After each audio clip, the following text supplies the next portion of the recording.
नमस्कार, शाम के ठीक 5 बज चुके हैं। आप देख रहे हैं आपका अपना शो इंडिया का सवाल और मैं हूं आपके साथ प्रीति चौहान। देश की सबसे बड़ी और सबसे पुरानी पार्टी यानी कि कांग्रेस पार्टी इन दिनों ऐसे मोड़ पर आ खड़ी है जहां उसे समझ नहीं आ रहा कि वो आखिर करे तो करे क्या। हर रोज होती बगावतों से कांग्रेस कमजोर हो रही है। अध्यक्ष पद को लेकर पार्टी में जारी कलह कथा का अंत होता नहीं दिखाई पड़ता। G23 के बागी वरिष्ठ नेताओं के सामने हाईकमान बेबस दिखाई पड़ता और गुलाम नबी आजाद के हाथ छोड़ने के बाद से तो G23 के नेता बेखौफ हो गए हैं। तो वहीं गुलाम नबी आजाद लफ्जों के बाद अब मनीष सिसोदिया के तेवर बदले बदले दिखाई पड़ते हैं। बदलते सुरों को मनीष तिवारी ने सोशल मीडिया के सहारे व्यक्त किया। कांग्रेस का अगला राष्ट्रीय अध्यक्ष आखिर कौन होगा? इस सवाल का जवाब तो जल्द ही मिल जाएगा, मगर सवाल है कि अगर राहुल अध्यक्ष नहीं बनते तो क्या सोनिया गांधी की पार्टी की अध्यक्ष बनी रहेंगी? क्या पार्टी अपनी वंशवाद की प्रथा को तोड़कर किसी दूसरे नेता के हाथ में कमान सौंपेगी? ऐसे अगर मगर की डगर पर चल रही कांग्रेस के ये संकेत पार्टी के लिए शुभ नहीं दिखाई पड़ते। धीरे धीरे पार्टी के पुराने नेता कांग्रेस से किनारा कर रहे हैं, तो वहीं पार्टी अपने अंदर जारी टूटन को कैसे रोकेगी, ये बड़ा सवाल है। ये वो तमाम सवाल है जो हम अपने मेहमानों से आज पूछेंगे और जानेंगे कि आखिर पार्टी में कौन अगला अध्यक्ष होगा, किसके हाथों में पूरी पतंग होगी और हाथ में कांग्रेस के अगले और नए अध्यक्ष के हाथ में कांग्रेस की डोर होगी। इस पर हम बातचीत करेंगे, लेकिन उससे पहले आपको एक स्पेशल रिपोर्ट दिखाएंगे क्या कुछ चल रहा है कांग्रेस पार्टी के अंदर। जम्मू कश्मीर से लेकर कन्याकुमारी तक क्या कुछ और कैसे कांग्रेस के अंदर इस वक्त हलचल है, कैसे शशि थरूर की एंट्री हुई और कैसे मनीष तिवारी ने टारगेट किया है, ये सब आपको एक छोटे से रिपोर्ट में दिखाएंगे। उसके बाद चर्चा में आएंगे। कांग्रेस का कलह काल, अध्यक्ष पद को लेकर बवाल, लाचार है पार्टी का हाईकमान। 50 साल से बड़ा लंबा रिश्ता, जाहिर है वो बहुत आहत हुए होंगे। वो कांग्रेस का इतिहास बताते हैं। जो कल तक का मंत्रियों के चपरासी हुआ करते थे वो कांग्रेस के बारे में ज्ञान देते हैं। कांग्रेस में अध्यक्ष पद के लिए 17 अक्टूबर चुनाव की तारीख मुकम्मल हो चुकी है। चुनाव को लेकर तैयारियां जोरों पर हैं। अध्यक्ष पद के लिए कांग्रेस के कर्णधार राहुल गांधी पार्टी की पहली पसंद बताए जा रहे हैं, मगर चुनावी ऐलान के साथ ही कांग्रेस का बागी गुट एक बार फिर एक्टिव हो गया है। कांग्रेस के सीनियर लीडर गुलाम नबी आजाद के पार्टी को अलविदा कहने के फौरन बाद अब पार्टी के पुराने और विश्वसनीय नेता मनीष तिवारी के तेवर भी बागी हो गए हैं। G23 में शामिल मनीष तिवारी ने सिलसिलेवार तरीके से सोशल मीडिया पर कई ट्वीट्स कर सवाल दागे हैं। उन्होंने लिखा, आदर सहित मधुसूदन मिस्त्री जी, सार्वजनिक रूप से उपलब्ध मतदाता सूची के बिना निष्पक्ष और स्वतंत्र चुनाव कैसे हो सकता है? निष्पक्ष और स्वतंत्र चुनाव की प्रक्रिया के लिए मतदाताओं के नाम और पते कांग्रेस की वेबसाइट पर प्रकाशित होने चाहिए। मनीष तिवारी, नेता कांग्रेस। मुश्किल वक्त में एकजुट होकर लड़ने की नसीहत देने वाली कांग्रेस एक वजह के लिए अपने वजूद को खोती हुई नजर आ रही है। माना जा रहा है कि राहुल गांधी की जल्द ही नए अध्यक्ष के रूप में वापसी हो सकती है, लेकिन सियासी गलियारों में खबर है कि राहुल गांधी अध्यक्ष बनने को तैयार नहीं हैं। कांग्रेस अध्यक्ष पद का चुनाव 22 सितंबर को नोटिफिकेशन जारी किया गया। 24 सितंबर तक नॉमिनेशन किया जा सकता है। 30 सितंबर तक नामांकन पत्र वापस लिया जा सकता है। 17 अक्टूबर को अध्यक्ष पद के लिए चुनाव होगा। 19 अक्टूबर को की जाएगी काउंटिंग। देखिए, मुझे लगता है मनीष तिवारी जी हमारे पार्टी के बहुत वरिष्ठ लीडर हैं। NSUI यूथ कांग्रेस से आज तक यहाँ तक पहुँचे हैं। ऑर्गेनाइजेशन की उनको अच्छी समझ है। अगर उनको कोई भी चीज़ चाहिए तो सेंट्रल इलेक्शन अथॉरिटी है, मधुसूदन मिस्त्री जी भी वहाँ पर हैं। उनसे वो कोई भी कागज़, इलेक्टोरल रोल या उनके मन में कोई भी प्रश्न है उसका निवारण वो कर सकते हैं। लेकिन ये ट्विटर का खेल जो है, ऐसे में कांग्रेस की कमान कमान किसके हाथों में होगी, ये सबसे बड़ा सवाल है। फिलहाल कांग्रेस के गलियारे में अभी 3 सबसे बड़े सवाल चल रहे हैं। कांग्रेस का कर्णधार कौन? क्या राहुल गांधी अध्यक्ष पद के लिए मान जाएंगे? क्या अशोक गहलोत के नाम पर पार्टी में सहमति बन पाएगी? सोनिया गांधी ही अध्यक्ष बनी रहेंगी? कांग्रेस का अगला राष्ट्रीय अध्यक्ष कौन होगा, इस सवाल का जवाब जल्दी ही मिल जाएगा। मगर कांग्रेस के अंदर जारी टूटन उसे कमजोर कर रही है, जो पार्टी के लिए शुभ संकेत नहीं है। धीरे धीरे पार्टी के पुराने नेता कांग्रेस से किनारा कर रहे हैं। गुलाम नबी आजाद, कपिल सिब्बल और आनंद शर्मा जैसे नेताओं का पार्टी से अलग होना कांग्रेस के लिए बड़ा झटका है। देश के विरोधी मोदी विरोध करते करते देश का विरोध, भारतीय सेना का विरोध, भारतीय वैज्ञानिकों का विरोध, पद्मश्री अवार्डी लोगों का विरोध और न जाने कितने पाप कांग्रेस कर रही है। ये पाप वो बंद करे, कोई उनको ऐसा अच्छा अध्यक्ष मिले जो केवल राजनीति के लिए राजनीति ना करे, जनता के सवालों को लेकर राजनीति करे। जब तक गांधी परिवार है तब तक ऐसा कुछ होने वाला नहीं है। भारतीय जनता पार्टी पहले से ही कांग्रेस मुक्त भारत की बात करती आई है। अब कांग्रेस की कलह ने बीजेपी के इस एजेंडे को आसान बना दिया है। कई साल से जारी वंशवाद की प्रथा को खत्म करने के लिए कांग्रेस में घमासान जारी है, जिससे हाईकमान की लाचारी साफ नजर आ रही है। कांग्रेस ने अपने अंदर की कलह को शांत नहीं किया तो वो दिन दूर नहीं जब देश की सबसे पुरानी पार्टी 2 खेमों में बंटती नजर आएगी। जम्मू कश्मीर समेत कई राज्यों में विधानसभा चुनाव होने हैं। ऐसे में पार्टी के अंदर जारी खींचतान कांग्रेस के लिए मुसीबत बन सकती है। Bureau report, news India. तो कांग्रेस पार्टी की जो कमान है किसके हाथों में होगी, उस पर आपने एक पूरी हमारी रिपोर्ट देखी। अब आगे चर्चा में जल्दी से आगे बढ़ते हैं। हमारे साथ गुलाम मोहम्मद सरूरी, पूर्व कैबिनेट मंत्री जम्मू एंड कश्मीर से थोड़ी देर में जुड़ जाएंगे। सुरेंद्र सिंह राजपूत प्रवक्ता कांग्रेस के हमारे साथ जुड़ चुके हैं। मनोज यादव प्रवक्ता बीजेपी से हमारे साथ जुड़ चुके हैं। साथ ही मनोज यादव प्रवक्ता बीजेपी के, माफ कीजिएगा, जुड़ चुके हैं। विवेक श्रीवास्तव नेता सीपीआई हमारे साथ जुड़ चुके हैं। राहुल लाल वरिष्ठ पत्रकार हमारे साथ स्टूडियो से मौजूद है। आप सभी का न्यूज इंडिया 24/7 के इस मंच पर बहुत बहुत स्वागत है। और जैसा कि आपने सुना ही होगा, हमने अभी इस वक्त जो रिपोर्ट चलाई उसमें यही लगातार हम सवाल पूछ रहे थे कि जिस तरीके से कांग्रेस का जो दामन है वो लगातार पुराने और बड़े और दिग्गज नेता छोड़ रहे हैं, उसके बाद अब जाकर ये जो कमान है वो किसके हाथों में आएगी। साथ ही दावा ये भी किया जा रहा है कि कैसे अब शशि थरूर भी इस रेस में आगे आ गए हैं, उनके नाम को भी उछाला जा रहा है। हालांकि कई ऐसे क्रिटिक भी हैं जिन्होंने उनके नाम को लेकर क्रिटिसाइज भी किया है कि आखिर अगर पार्टी के आला कमान शशि थरूर के हाथों में पूरी पार्टी का कमान अगर दे देते हैं तब तो ये बहुत बड़ा प्रश्न चिन्ह हो जाएगा, क्योंकि वो सीरियस कैंडिडेट ही नहीं लगते। तो ऐसे में राहुल लाल से हम शुरुआत कर लेते हैं। और साथ ही सर, आप पॉलिटिकल एनालिस्ट हैं, वरिष्ठ पत्रकार भी हैं, ऐसे में आप कैसे देखते हैं इस वक्त जो सियासी हलचल है? और साथ ही क्योंकि पॉलिटिकल पार्टी से स्टार्ट हम इसीलिए नहीं करना चाहते हैं क्योंकि आदमी इंडिविजुअल होकर जो सोचता है वो बहुत अलग सोचता है, पार्टी को दूसरे दिशा से देखता है। इसीलिए शुरुआत राहुल लाल से। देखिए प्रीति जी, इसमें कोई शक नहीं है कि कहीं न कहीं अगर हम लोग देखें इस समय तो एक संकट है, वो प्राथमिक स्तर पर वो संकट देखते हुए दिखता है। लेकिन मैं कह रहा हूँ जब संकट होता है तो उसी संकट के बीच में समाधान के रास्ते भी दिखते हैं।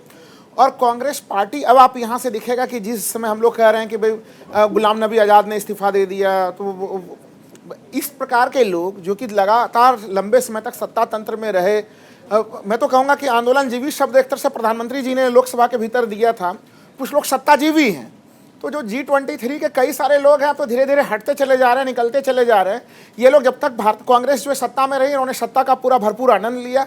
और बाद में जब विपक्ष के नाम पे, जब विपक्ष के नेता के रूप में इनकी जिम्मेदारी थी जन सामान्य के मुद्दों को उठाना, महंगाई, बेरोजगारी जैसे मुद्दों को लेकर लड़ना, तब ये भारतीय जनता पार्टी के एजेंट के रूप में काम करने लगे।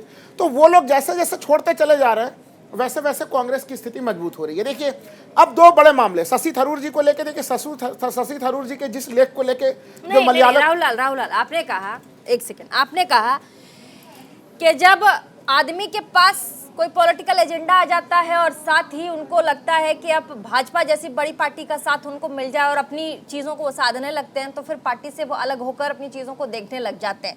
ये सवाल तब क्यों नहीं बना जब इन लोगों ने पार्टी के लिए खून पसीना एक कर दिया? ये सवाल तब क्यों नहीं बने जब ये इन्होंने इंदिरा गांधी, राजीव गांधी, संजय गांधी जैसे बड़े लोगों के साथ काम किया, उन्हें एडवाइस किया, पार्टी को सींचने का काम किया? आज जब अगर घर में कोई बड़ा बुजुर्ग है और ये देखता है कि हमारा घर कैसे चल रहा है, आगे हमारे घर की दिशा क्या होगी, क्या उसे बोलने का अधिकार नहीं है? नहीं ना, बिल्कुल बोलने का अधिकार है, लेकिन यही बात तो है ना, जैसे मान लिया एक तरह से अभी मनीष तिवारी जी जो अपने तमाम रख रहे हैं कि भाई पारदर्शिता के चुनाव, 7 चुनाव हो, तो मनीष तिवारी जी इस संगठन के भीतर भी इस चीज़ को रख सकते थे। देखिए, जैसा कि मधुसूदन मिस्त्री पूरे के पूरे चुनाव मामले के हेड हैं, वहाँ पे जो इलेक्शन अथॉरिटी है उसके हेड हैं, वो वहाँ पे उनसे संपर्क करते हैं। लेकिन आप एक तरह से लगातार हर कुछ पब्लिक डोमेन में रखते हैं। देखिए, पार्टी के लिए काफ़ी आवश्यक होता है कि आप क्या चीज़ें पब्लिक डोमेन में हो और किस समय रखी जाए, किस समय वो पार्टी के आंतरिक संगठन का हिस्सा हो। ठीक है, आती हूँ आपके पास। और भी मेहमान हमारे साथ हैं। सुरेंद्र सिंह राजपूत है, प्रवक्ता हैं कांग्रेस के। सुरेंद्र जी, पार्टी की कमान अब किसके हाथों में? राहुल गांधी होंगे क्या? देखिए, मुस्कुरा रहे हैं आप, इसका मतलब है जवाब आप बहुत देर से अपने अंदर आपने रखा हुआ था और देना चाह रहे थे। मुस्कान को जवाब सब समझ लें। आपकी आवाज नहीं आ रही है सुरेंद्र सर। सबसे पहले सुरेंद्र तो जी, आपकी आवाज का शुक्रिया। हाँ, आपकी आवाज थोड़ी कम आ रही है, एक बार चेक करा लीजिएगा। टेक्निकल टीम जरा देखिए। मेरी आवाज मिल रही है आपको? जी जी, आवाज सुरेंद्र, बिल्कुल बिल्कुल बिल्कुल। सुरेंद्र जी बोलिए। जी। मैं कह रही हूँ आपकी मुस्कुराहट को जवाब समझ रहे हैं। तो मैं राहुल लाल जी का शुक्रिया अदा कर। हाँ, बोलिए। अरे भाई, आप हमें बोलने दीजिए तब तो मैं अब मुझे इतना बता दीजिए प्रीति जी कि मेरे पास निर्बाध बोलने का कितना समय है। मैं अपनी बात उतने समय में रखूं, उसमें बीच में प्लीज मत टोकिए। लोगों को आपकी आवाज लोगों तक जानी चाहिए ना सर। मुझे प्लीज बीच में मत टोकिएगा, मैं आपसे करबद्ध निवेदन है। मैं बहुत स्पष्ट रूप से कहता हूं, मैं राहुल लाल जी का शुक्रिया अदा करता हूं कि कम से कम इन्होंने एक सम्यक दृष्टि एक राजनीतिक विश्लेषक के रूप में रखी, जो आज की डेट में बहुत कम राजनीतिक विश्लेषक रह गए हैं। ठीक, उन्होंने बहुत साफ कहा। और हम आपसे जो आपने कहा अध्यक्ष कौन होगा, तो हम आपको बहुत जिम्मेवारी से कह रहे हैं कि हमारा अध्यक्ष, कांग्रेस पार्टी का अध्यक्ष एक कांग्रेसी होगा, स्ट्रॉन्च कांग्रेसी होगा, जिसकी नस नस में कांग्रेस है वो होगा, और चुनाव से होगा। क्योंकि कांग्रेस का अध्यक्ष हमेशा चुनाव से होता आया है, हमेशा चुनाव हुए हैं, चाहे वो कभी भी कांग्रेस के अध्यक्ष का मनोनयन नहीं हुआ भारतीय जनता पार्टी की तरीके से। तो एक चीज तो साफ जान लीजिए, चुनाव है, चुनाव के बाद अध्यक्ष तय हो जाएगा।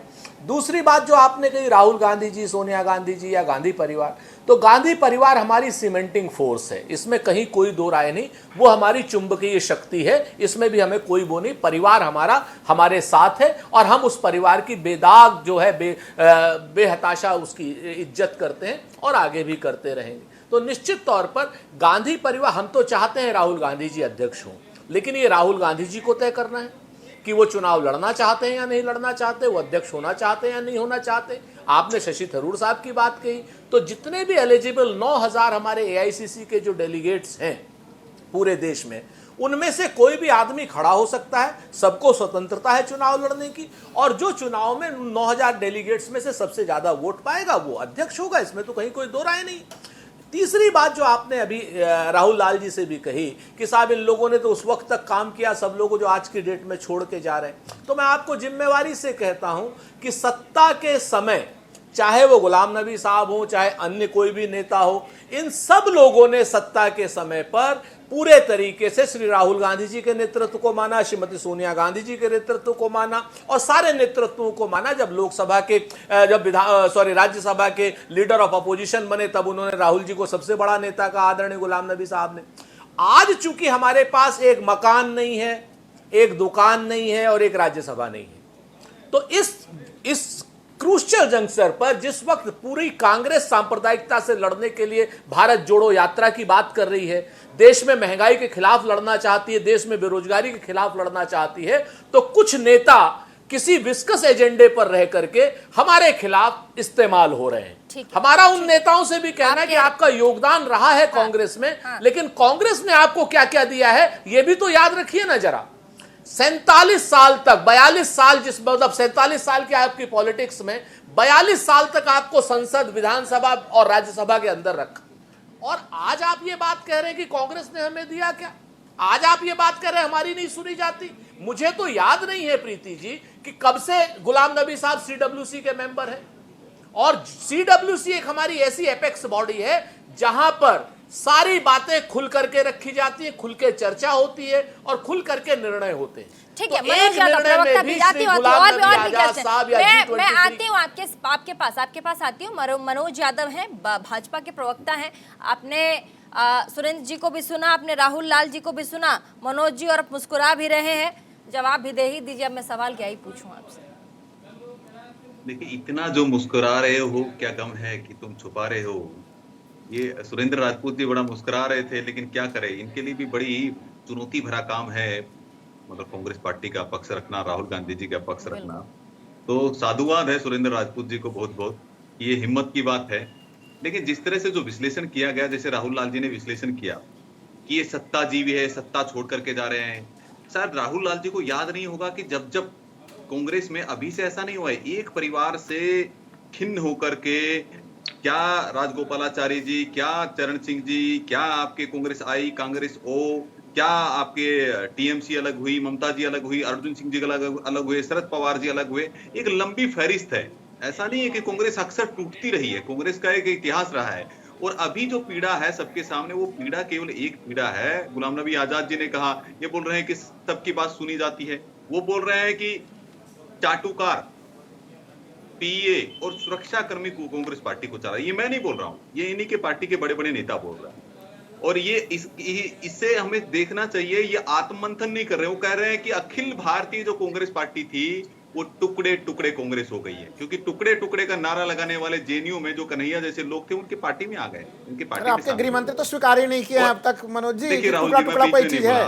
आप बीच में मत बोलिए। मैंने खाली एक लाइन बोला कि टुकड़े टुकड़े गैंग को गृह मंत्री जी ने संसद में स्वीकार नहीं किया। मैं आपको सारी बातें बताऊंगा। इन्होंने कहा कि ये सत्ताजीवी नहीं है। राहुल गांधी जी और राहुल गांधी जी का परिवार कुर्सी जीवी है, अध्यक्ष जीवी है, ये परिवार जीवी है। ये परिवार के बाहर आप देखिएगा, ये जो प्रक्रिया चल रही, ये चुनाव की जो प्रक्रिया चल रही है, ये चुनाव की प्रक्रिया केवल ढोंग है। देखिएगा, खोदेंगे पहाड़, निकलेगा चूहा, वही होने वाला। ढाक के 3 पात राहुल गांधी ही जाकर के ले दे करके देखिएगा अध्यक्ष बने मिलेंगे, सोनिया माता ही अध्यक्ष बनेंगे। ठीक है, विवेक श्रीवास्तव सीपीआई से नेता है हमारे साथ।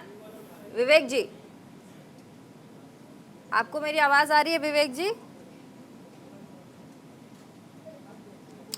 ठीक है, विवेक जी का फ्रेम चला जा रहा है, वापस से हम कनेक्ट करने की कोशिश करेंगे। तो सुरेंद्र जी से एक जब सवाल लेना चाहूंगी। सुरेंद्र जी, आप फ्लो में बोल रहे थे, मैं आपको टोकना नहीं चाहती थी, उससे पहले आप इरिटेट हो गए थे कई बार।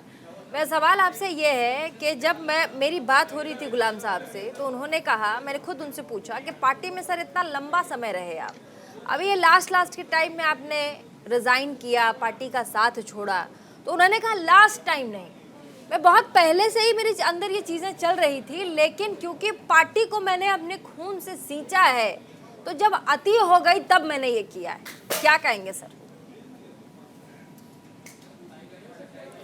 प्रीति जी, आप खुद में सुधी पत्रकार हैं, हाँ। आप हमको सिर्फ एक बात बताइए जी कि जब तक आपका चैनल आपको सम्मान के साथ रख रहा है, आपको तनख्वाह दे रहा है, तब तक आप इस चैनल के साथ में, और कल की डेट में भगवान न करे चैनल को कोई परेशानी आ जाए तो आप चैनल का साथ छोड़ देंगे क्या? इस वक्त कांग्रेस को गुलाम नबी साहब की जरूरत थी।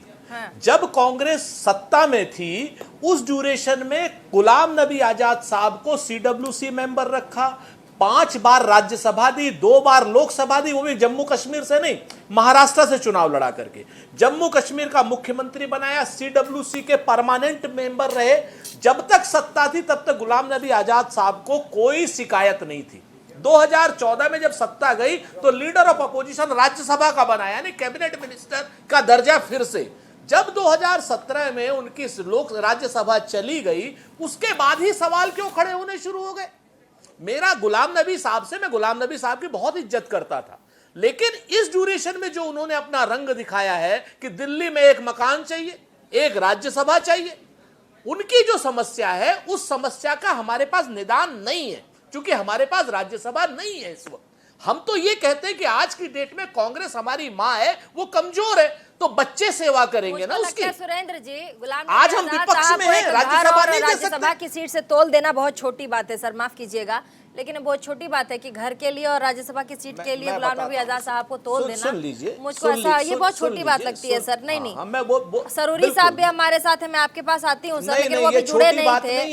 ये गुलाम मोहम्मद सरूरी साहब हैं, पूर्व कैबिनेट मंत्री हैं जम्मू कश्मीर से। सर आपका बहुत बहुत स्वागत है हमारे चैनल में। आती हूँ सर, आती हूँ, हमारे चैनल में आपका बहुत बहुत स्वागत है सरूरी साहब। और जी आप सुन रहे हैं सुरेंद्र राजपूत जी को, उन्होंने कई बातें कही हैं, कांग्रेस के प्रवक्ता हैं। हमने पूछा कि अब जो है कांग्रेस की जो बागडोर है वो किसके हाथों में जाएगी, कौन नया अध्यक्ष होगा पार्टी का, आला कमान क्या फैसला लेगी, तमाम तरीके की बातें बाहर आ रही हैं। ऐसे में क्या कहेंगे आप सर, सरूरी साहब? देखिए, जहाँ तक ताल्लुक है, हमने तो कांग्रेस को खैर बात कहा है, गुलाम नबी आजाद साहब ने, और उसके जम्मू कश्मीर की जितनी भी टीम थी, पूरा जम्मू कश्मीर खाली हो गया है कांग्रेस से, और हमने टाटा बाय बाय कर दिया है। अब हमें इसके बारे में कुछ कहना मुनासिब नहीं है। पर जहाँ तक मेरे साथी ने कहा कि गुलाम नबी आज़ाद साहब को हमने ये दिया, गुलाम नबी आज़ाद साहब को मकान दिया, गुलाम नबी आज़ाद साहब को LOP बनाया, गुलाम नबी आज़ाद साहब को CWC बनाया, पर इनको इनकी जानकारी ले कहना चाहता हूँ कि गुलाम नबी आज़ाद साहब वो शख्सियत है जिनको 30 बार अटैक हुए हैं। क्या कोई दूसरा साथी बताओ जिनको कोई अटैक आज तक हुआ है? और उसके बाद अटैक होने के बाद कांग्रेस के ही होम मिनिस्टर है, उन्होंने उनको जेड सिक्योरिटी दी। जेड सिक्योरिटी में सिक्योरिटी जोन में रहना है, अगर उनको उससे बाहर नहीं रह सकते हैं तो उनके लिए मकान जरूरी है कि ना। और उसके साथ साथ जहाँ 8 सालों में आपने 24 स्टेटें हार दी, और 24 में आपकी हमारी जम्मू कश्मीर की हमसाया स्टेट पंजाब, जहाँ की आपको 2/3 मेजॉरिटी हासिल थी, बचपना करके इमेच्योर फैसले करके आप लोगों ने उसको भी हराया। अब हमारी होम स्टेट जो जम्मू कश्मीर है, आप इसको भी हराना चाहते थे। आपने नाए है लोगों को यहाँ हेड बना दिया। ये कौन सा तरीका है कि जिन लोगों ने गुलाम नबी आज़ाद के पुतले जलाए, उन लोगों को आप राहुल गांधी और जो जनरल सेक्रेटरी जम्मू कश्मीर, वो उनको फूल मालाएं पहनाए, उनको गुलदस्ते दें, उनको कंपेनी कमेटी के मेंबर बनाए। आपको मालूम है कि गुलाम नबी आज़ाद ने अपने खून पसीना और अपना खून पूरे मुल्क को और इस कांग्रेस को दिया है। गुलाम नबी आज़ाद वो शख्सियत है, जब UPA फर्स्ट बनी और उन्होंने आंध्र प्रदेश के इंचार्ज थे वो जनरल सेक्रेटरी, गुलाम नबी आज़ाद ने 5 MPs को 37 का आंकड़ा आपको कांग्रेस को दिया। वो वही गुलाम नबी आज़ाद थे जिन्होंने 2 महीने पैरों से बूट नहीं निकाला, जो रात ने देखी दिन ने देखी। आज के जनरल सेक्रेटरी आपके, ठीक है, मैं आती हूँ आपके पास आती हूँ। मोहम्मद साहब, सरूरी साहब, एक और गेस्ट हमारे साथ हैं। सरूरी साहब, मैं लौटूंगी आपके पास, आपको पूरा बोलने का मौका दूंगी, लेकिन हमारे साथ CPI के भी नेता हैं विवेक श्रीवास्तव। सर अब आपको आवाज आ रही होगी, बिल्कुल आती हूँ। सुरेंद्र जी आपके पास आती हूँ, मैं आती हूँ। हाँ विवेक जी, आपने तमाम पैनलिस्टों की बात सुनी। ऐसे में आज के डेट में कांग्रेस को कहाँ आप आंकते हैं कि कांग्रेस यहाँ खड़ी है और अब यहाँ से एक नए स्टार्ट की जरूरत है, या फिर अध्यक्ष बदलने के साथ ही शायद पार्टी की दिशा बदले? देखिए, कांग्रेस एक पुरानी पार्टी है, और जहां तक वामपंथी पार्टियों का सवाल है, हम कांग्रेस को एक पुरानी पार्टी, सेक्युलर पार्टी मानते हैं, जिसका देश के अंदर एक बड़ा योगदान रहा है 1947 के पहले भी और 1947 के बाद भी। इस देश के सोशल फैब्रिक को बचा करके रखा, जिसको 2014 के बाद आकर के मोदी सरकार तोड़ने के ऊपर आमादा है। अब कौन अध्यक्ष बनेगा, कौन अध्यक्ष नहीं बनेगा, ये कांग्रेस पार्टी का इंटरनल मैटर है। मेरे ख्याल से ये पॉइंट ऑफ डिस्कशन होना नहीं चाहिए। पॉइंट ऑफ डिस्कशन ये होना चाहिए कि गुलाम नबी आजाद का हल्ला सब मचा रहे हैं, यशवंत सिंह का हल्ला कौन मचाएगा, शत्रुघ्न सिन्हा का हल्ला कौन मचाएगा, जसवंत सिंह जो बहुत पुराने भाजपा के लीडर थे और उनकी मृत्यु पे उनको देखने नहीं गया कोई, उस वक्त हॉस्पिटलाइज थे, उसका हल्ला कौन मचाएगा। जो वंशवाद भारतीय जनता पार्टी में है, पंकज सिंह जो राजनाथ सिंह के पुत्र हैं और वसुंधरा राजे के बेटे हो गए, अनुराग ठाकुर हो गए, ऐसे 50 नेता मैं गिना सकता हूँ। तो ये सब बातें हैं, इनके ऊपर डिस्कशन कब होगा? तो ये कह देना कि भाई एक आध आदमी किसी एक पार्टी में था और उस पार्टी को छोड़ दिया तो इससे पार्टी कमजोर हो जाएगी। पार्टी एक मूवमेंट की तरह होती है, सबके अपने अपने एजेंडा हैं। नहीं विवेक जी सुनिए मेरी बात, मैं ये कह रही हूँ कि पार्टी को तो हम देख रहे हैं, किसी के आने जाने से जो आपने कहा कि फर्क नहीं पड़ता है, ये चलिए आपकी सोच है, समझ है, लेकिन जहां तक गुलाम नबी आजाद की छवि को आंका जाता है उससे पार्टी को बहुत फर्क पड़ता है। दूसरी बात, 5 पन्नों की चिट्ठी में जो उन्होंने सीधे सीधे पार्टी के बारे में लिखा है, इसीलिए तमाम पार्टियां और आज के पत्रकार भी वही बात कर रहे हैं कि आप आखिर पार्टी में इतनी सारी चीजें हो रही थी, इसीलिए डिबेट का मुद्दा भी है। इसीलिए ये भी सोचा जा रहा है कि पार्टी का जो कमाल है, अब इतनी बड़ी पार्टी, आपने खुद कहा देश की सबसे पुरानी और बड़ी पार्टी है, तो ऐसे में अब जो कमान है वो किसके हाथों में जाएगी? ब्रेक के बाद, छोटे से ब्रेक के लिए रुकते हैं, उसके बाद सीधा वापसी करते हैं और जवाब लेंगे तमाम मेहमानों से क्या कुछ चल रहा है, और साथ ही जैसा हम लगातार डिस्कस भी कर रहे हैं कि कैसे अब पार्टी में, यानी कि कांग्रेस पार्टी में इतने मतभेद हैं। आपने मनीष तिवारी को भी सुना, लगातार वो भी कांग्रेस पर कटाक्ष कर रहे हैं। गुलाम साहब पहले इस्तीफा देकर जा चुके हैं। ऐसे में अब सवाल यहाँ ये खड़ा होता है कि नया चेहरा कौन पार्टी में, कौन अध्यक्ष बनेगा और कैसे 2024 लोकसभा चुनाव भी सर पर है, इसीलिए एग्जाम्पल भी सेट करना बहुत जरूरी है। छोटे से ब्रेक ले रुकेंगे, ब्रेक के बाद भी जल्दी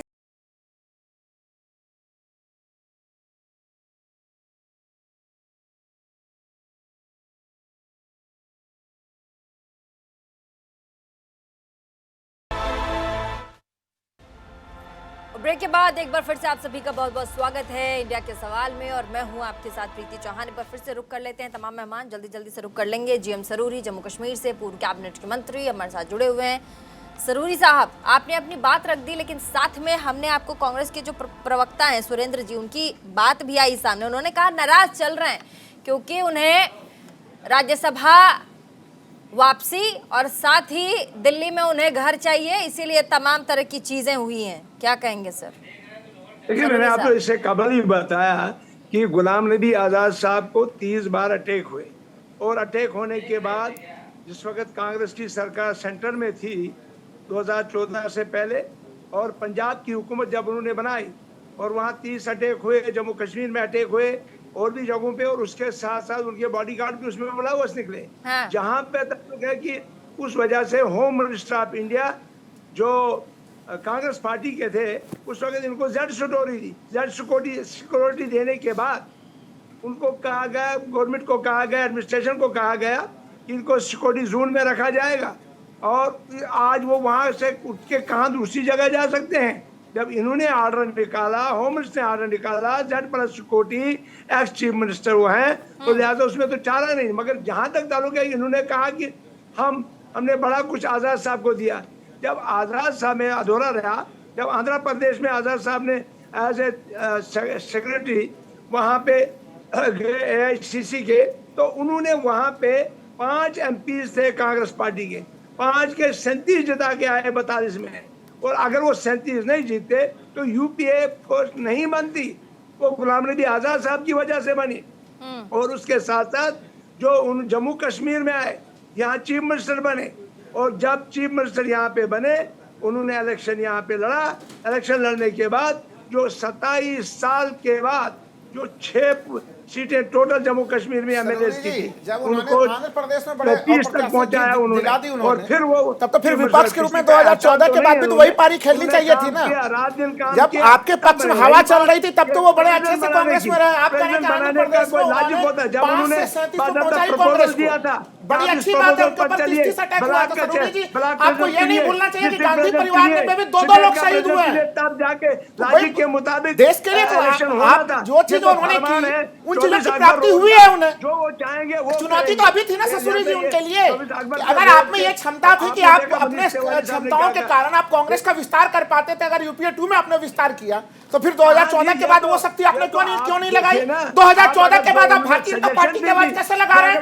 अरे 2019 में जब 370 लगाया गया वहाँ पे, 370 के बाद जिस तरह से 370 हटाने के दरमियान में जिस तरह से कश्मीरी लोगों के मानवाधिकार का हनन हुआ ससूरी जी, उसमें कहाँ पे थे गुलाम नबी आजाद? तमाम वहाँ के पूर्व मुख्यमंत्री, तमाम लोग जेलों में बंद थे, तब भी गुलाम नबी आजाद साहब आजाद घूम रहे थे। आपकी मेंबरशिप सारी फेक है। अरे नहीं, हमारी फेक नहीं है, फेक है वो भारतीय जनता पार्टी के साथ मिले हुए हैं, डंके के चोट पे कह रहा हूं, बल्कि ये पूरा कदम वो अपने मन से नहीं उठा है। जो उनके सारी गतिविधियां दिख रही है वो बीजेपी के साथ मिली हुई गतिविधियां नजर आ रही है। फरमान करना है जो 24 अकबर रोड से निकलेगा, और वो जिसको मर्जी आपको, हाँ, राहुल जी बने गहलोत बने, आपका मनीष तिवारी ने तो कांग्रेस सत्ता पक्ष में रही तब तो कांग्रेस सुरेंद्र जी, सुरेंद्र तब जी, कांग्रेस नेतृत्व सही थे। ठीक है सुरेंद्र जी, क्या कांग्रेस का सॉफ्ट हिंदुत्व की नीति कांग्रेस के बिखराव का एक बड़ा कारण बना?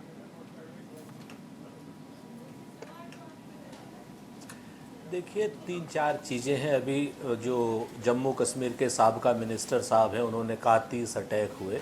जम्मू कश्मीर के साबका मिनिस्टर साहब भूल गए कि गांधी परिवार के 2 लोग उसी आतंकवाद में शहीद हुए, जिसकी वजह से एसपीजी का प्रोटेक्शन पूरी राहुल गांधी जी की, सोनिया गांधी जी और प्रियंका गांधी जी की फैमिली को मिला।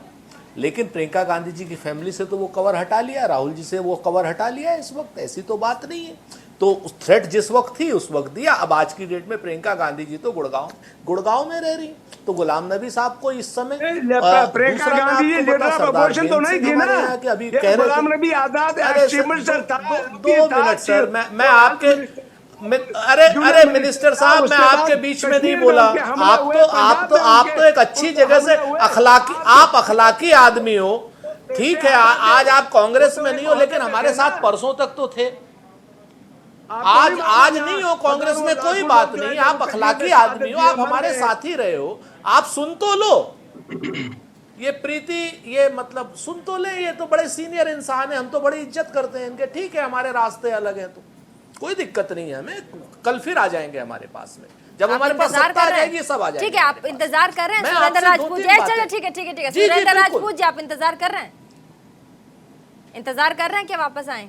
देखिए आपकी जो मुस्कान है, आपकी मुस्कान बहुत कुछ कहती है। हमारी बात सुन लीजिए प्रीति जी, हम वही बात है। मैं ये कह रहा हूं कि ये सब सत्ता के साथ में रहने वाले हमारे साथी हैं। ये जब सत्ता आएगी फिर हमारे साथ आ जाएंगे, हमें कोई आपत्ति नहीं है। लेकिन ये कम से कम ये बात न कहें कि कांग्रेस पार्टी ने इनको नहीं दिया है। कांग्रेस पार्टी ने जिंदगी भर CWC रखा साहब। गुलाम नबी आजाद साहब जम्मू कश्मीर में जब 2 बार चुनाव हार गए, महाराष्ट्र से चुनाव जिता करके इनको लोकसभा लाए, ये कांग्रेस पार्टी ही थी। आप क्यों इस चीज को भूल जाते हैं साबिका मिनिस्टर साहब? हम आपको 2-3 चीजें बड़ी साफ कहते हैं। आपकी लड़ाई, आपकी असहमति है किसी व्यक्ति से, मान लीजिए राहुल गांधी जी से है, कोई बात नहीं, लेकिन आपकी कांग्रेस से तो नहीं है ना। कांग्रेस तो आपकी मां है, कांग्रेस कमजोर है आज की डेट में। राहुल जी आप सब मिलकर के कांग्रेस मजबूत करने की बात करेंगे या आप राहुल जी के ऊपर प्रश्न उठा करके पार्टी छोड़ के भाग जाएंगे? ठीक है, मुद्दे पे आज प्रेसिडेंट हम लोग सर बात कर रहे हैं। आप पार्टी छोड़ के भाग जाएंगे क्या? अध्यक्ष पद के लिए आज हम बात कर ले। मनोज यादव जी, मेरा बड़ा स्पष्ट रूप से एक ही बात कहना है। मनोज यादव जी बोलिए सुरेंद्र कंप्लीट कीजिए, बोलिए।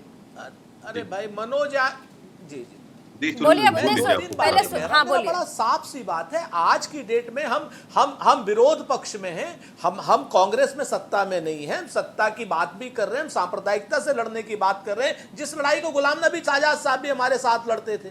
जब हम सांप्रदायिकता से लड़ने की बात कर रहे हैं, आप पार्टी छोड़ के भाग रहे हैं।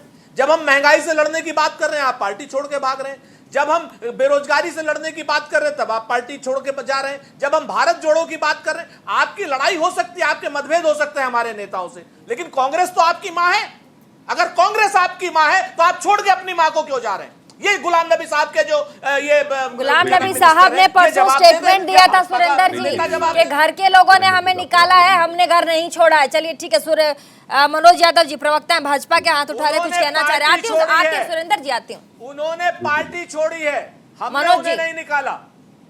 प्रीति जी ऐसा है कि जैसे इलेक्शन है, आपने पहले ब्लॉक में इलेक्शन करना चाहिए, फिर आपको डिस्ट्रिक्ट में, फिर उसके बाद स्टेट में, उसके बाद आपको आप जो फरमान आपको अकबर रोग का होगा वही, या राहुल जी बने या गहलोत बने या और कोई बने, वो आपका फरमान होगा, राहुल का फरमान होगा। हो सकती है मिनिस्टर साहब, तो अगर आपकी नाइतफाकी राहुल गांधी से, तो आप क्यों कांग्रेस क्यों छोड़ रहे हो?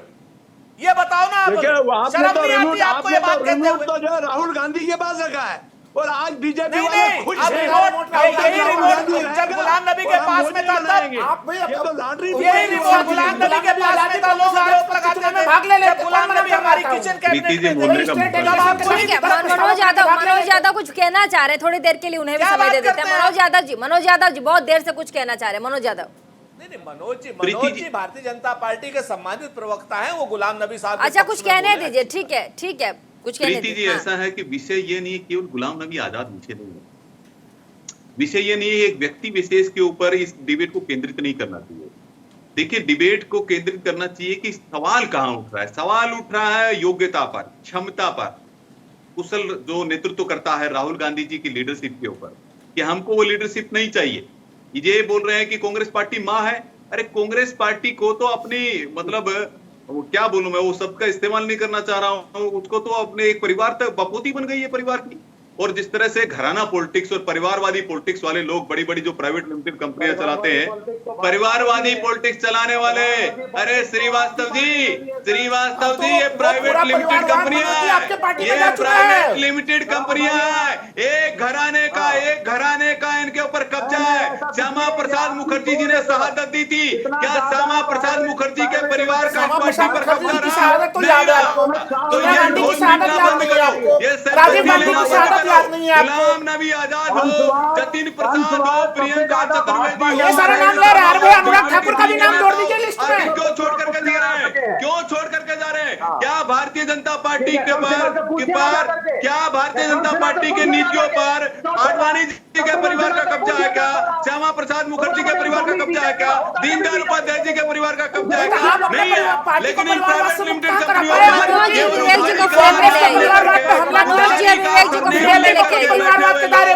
देखिए प्रीति मैं डिबेट छोड़ दूंगा, मनोज जी विवेक जी को लेके आइए फ्रेम में, बात कर क्या लीजिए। तरीका है ये? दो लोग एक साथ बोलेंगे, कम से कम एक नहीं, बोले तो चलेगा। मनोज जी और विवेक जी को फ्रेम में लेके आइए, बोलिए क्या कह रहे हैं।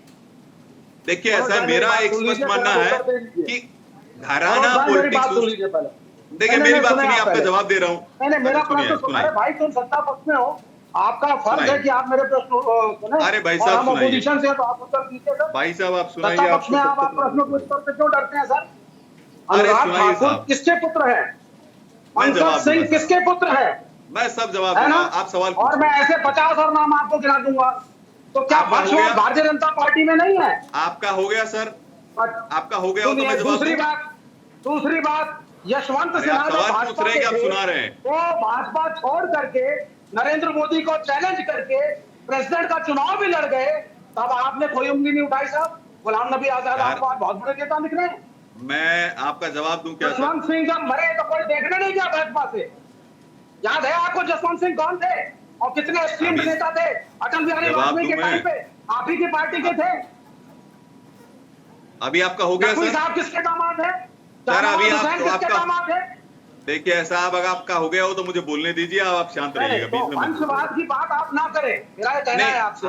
देखिए आप एक तरफा करेंगे तो प्रीति जी को फायदा नहीं है। मनोज जी बोलने दीजिए। ठीक है मनोज जी बोलिए। अभी देखिए विवेक जी आपका भाषण हो गया है तो बंद कर दीजिए, मैं आपको जवाब भी दे दूं। आपने प्रश्न पूछा सत्ता पक्ष के नाते। देखिए इन्होंने कहा कि अनुराग ठाकुर, पंकज सिंह जी और लंबी फहरिस्त गिना रहे थे।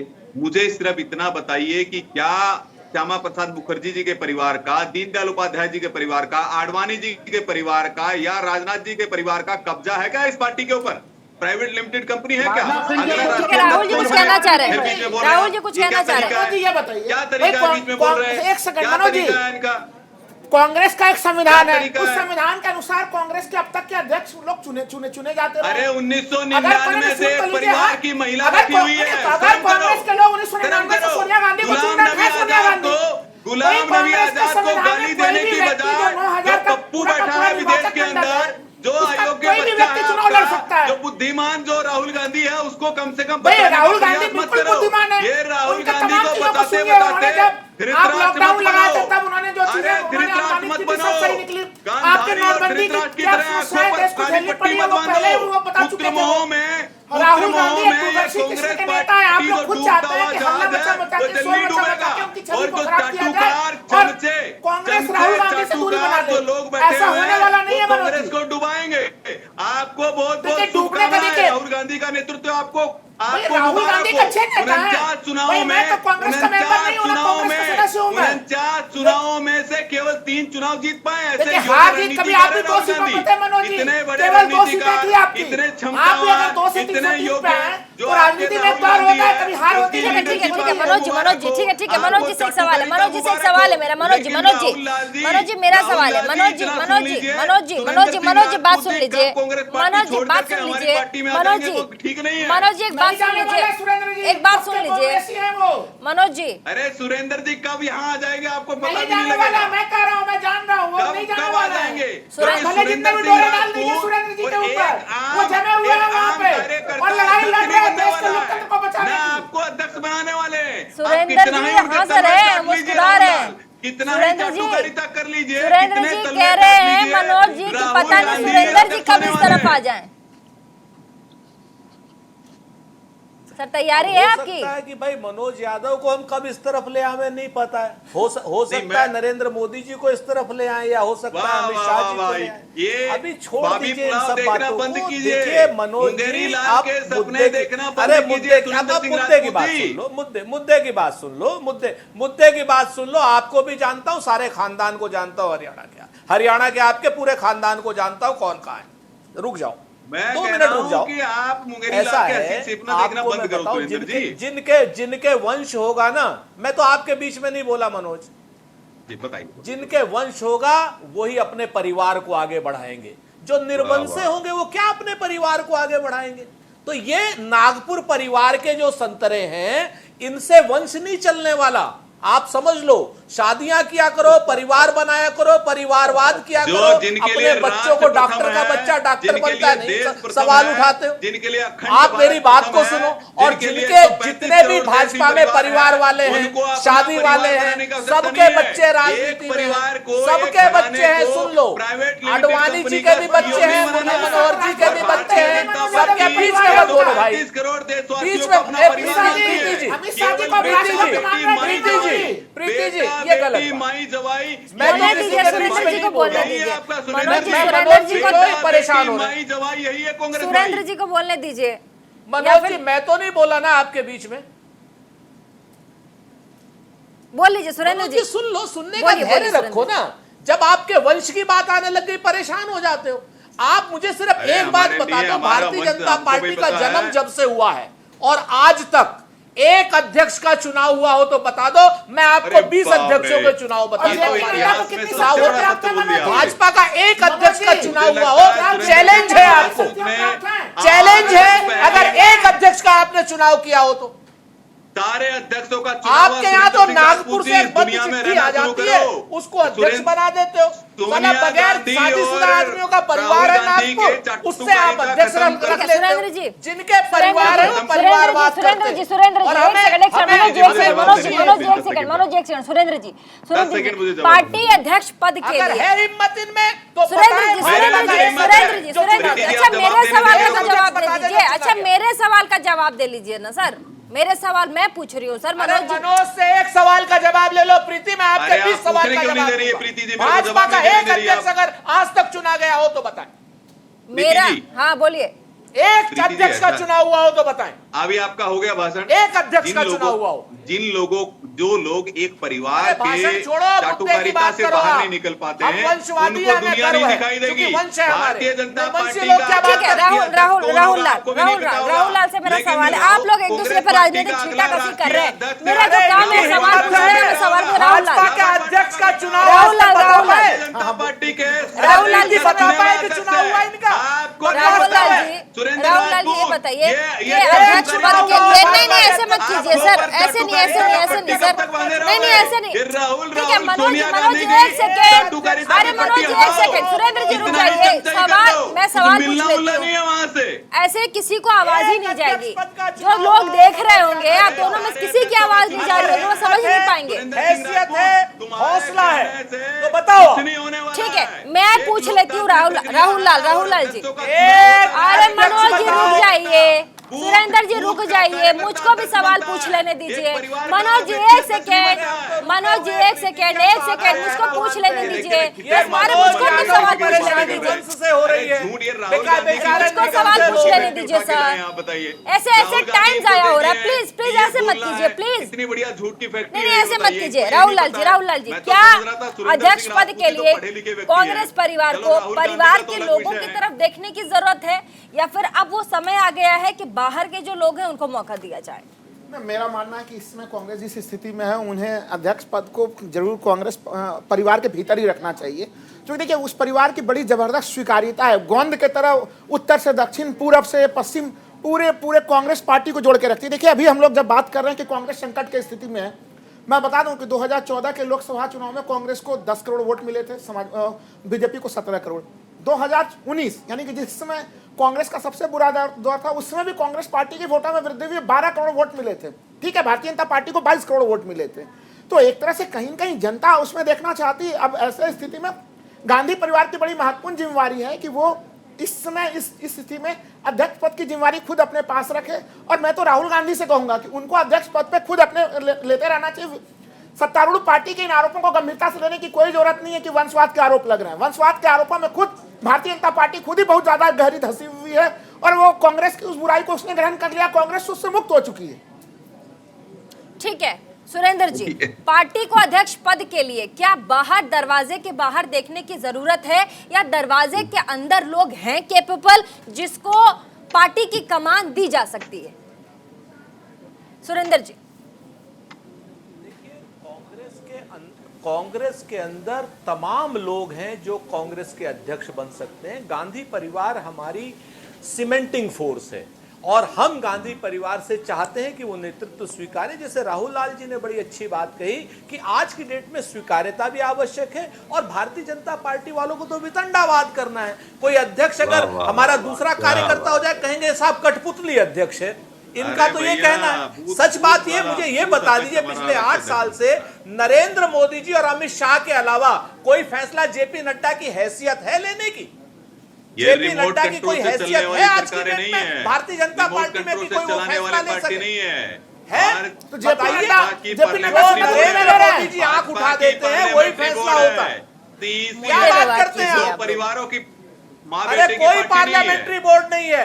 पार्लियामेंट्री बोर्ड भी नरेंद्र मोदी है, नॉन पार्लियामेंट्री बोर्ड भी नरेंद्र मोदी है, भारतीय जनता पार्टी भी नरेंद्र मोदी है और भारतीय जनता पार्टी का हेडक्वार्टर भी नरेंद्र मोदी है। भाजपा का कार्यकर्ता पार्टी चला रहे हैं। अगर एक एक व्यक्ति एक आम परिवार से है, आम घरों से है, गरीब परिवारों से है, मध्यम वर्गीय परिवारों से है। जेपी नड्डा को तो सारी शक्तियां मिली हैं और आप कह रहे हैं भारतीय जनता पार्टी के कार्यकर्ता जो पार्टी में उल्टा चोर कोतवाल को डांटे। अरे भैया नौका आपकी डूब रही है। विवेक श्रीवास्तव से एक सवाल पूछ लेने दीजिए। एक सवाल विवेक श्रीवास्तव से। विवेक श्रीवास्तव जी, थर्ड, आपने भाजपा पे कई बड़े आरोप लगा दिए, सवाल उठाए, साथ ही आपने कांग्रेस के बारे में भी कहा कि पार्टी में लोग आते जाते रहते हैं। मैं पूछती हूँ थर्ड मोर्चा, ठीक है, खुद सीपीआई, अब 2024 के लिए कितनी तैयारी है सर आपकी थर्ड मोर्चे की? कैसे घेराबंदी करेंगे? मोदी बहुत बड़ी मोदी, हाँ बोलिए, कैसे लड़ेंगे? तैयारी पूरी है। कवायद शुरू की हुई है। किसान आंदोलन से शुरुआत हुई थी, मजदूरों का आंदोलन हो रहा है इस वक्त, लेबर यूनियन, अलग इश्यूज हम लोग ढूंढ रहे हैं। और कहीं ना कहीं कांग्रेस एक मित्र पार्टी है जो इस देश की सेकुलर क्रेडेंशियल्स के लिए खड़ी हुई है। तो कांग्रेस से भी उम्मीदें हैं, हम लोगों को सभी को उम्मीदें हैं कि जिस तरीके से सोशल फैब्रिक तोड़ने पे आमादा है Bharatiya Janata party RSS combined. और दूसरा, जहां पर यहाँ पे वंशवाद की बात हो रही है, मैं सिर्फ एक बात ऐड करना चाहूंगा। देखिए, हम यहाँ कोई एरिस्टोक्रेसी इस देश में नहीं चल रही है। कोई राजा नहीं बैठा है कि राजा ने आके अपने बेटे को बिठाया तो उसका बेटा फिर सत्ता को ले लेगा। अगर कोई भी नॉमिनेशन होता है, अंतिम निर्णय जनता के हाथ में होगा। अगर जनता चाहेगी तो राजीव गांधी जीतेंगे। ठीक है, समय बहुत कम है इसलिए छोटा सा रखेंगे। मनोज यादव छोटा सा जल्दी से बोलिए, उसके बाद बाइंड अप करेंगे। मनोज यादव जल्दी से छोटा सा रखिएगा। जो लोग केवल केरल तक सीमित रह गए हैं वो लोग बोल रहे हैं हम थर्ड फ्रंट खोलेंगे और कहते हैं कांग्रेस पार्टी और सीपीआई के लिए मैं बोलूंगा एक गाय है एक बछड़ा है। ये दोनों चोर चोर मुसेरे भाई है, एक ही विचारधारा के लोग हैं। एक गाय है एक बछड़ा है, एक उसका पक्ष ले रहा है, एक जहां गाय जाएगी वहां बछड़ा जाएगा। ठीक है, चलिए बहुत बहुत शुक्रिया तमाम मेहमान हमारे साथ जुड़े। और इस वक्त देश में जिस तरीके से हालात है, साथ ही पार्टी देश की बहुत पुरानी और बड़ी पार्टी कांग्रेस पार्टी के अंदर अध्यक्ष पद को लेकर जिस तरीके से मारामारी है, बड़े नेता जिस तरीके से कांग्रेस का साथ छोड़ रहे हैं, ऐसे में सवाल उठता है कि क्या कांग्रेस पार्टी को दरवाजे के बाहर देखने की जरूरत है कि नया चेहरा हो, गांधी परिवार से अलग हो, उसे हम अध्यक्ष बनाएंगे, या फिर परिवार के अंदर के ही लोग, पार्टी के अंदर के ही लोग पार्टी का जो कमान है, जो डोर है वो थामेंगे? देखना होगा आने वाले दिनों में पार्टी क्या कुछ करती है। फिलहाल रुकेंगे छोटे से ब्रेक के लिए, और ब्रेक के उस पार भी खबरों का सिलसिला लगातार जारी है। देखना न भूलें न्यूज़ इंडिया, और साथ ही देखना न भूलें इंडिया का सवाल।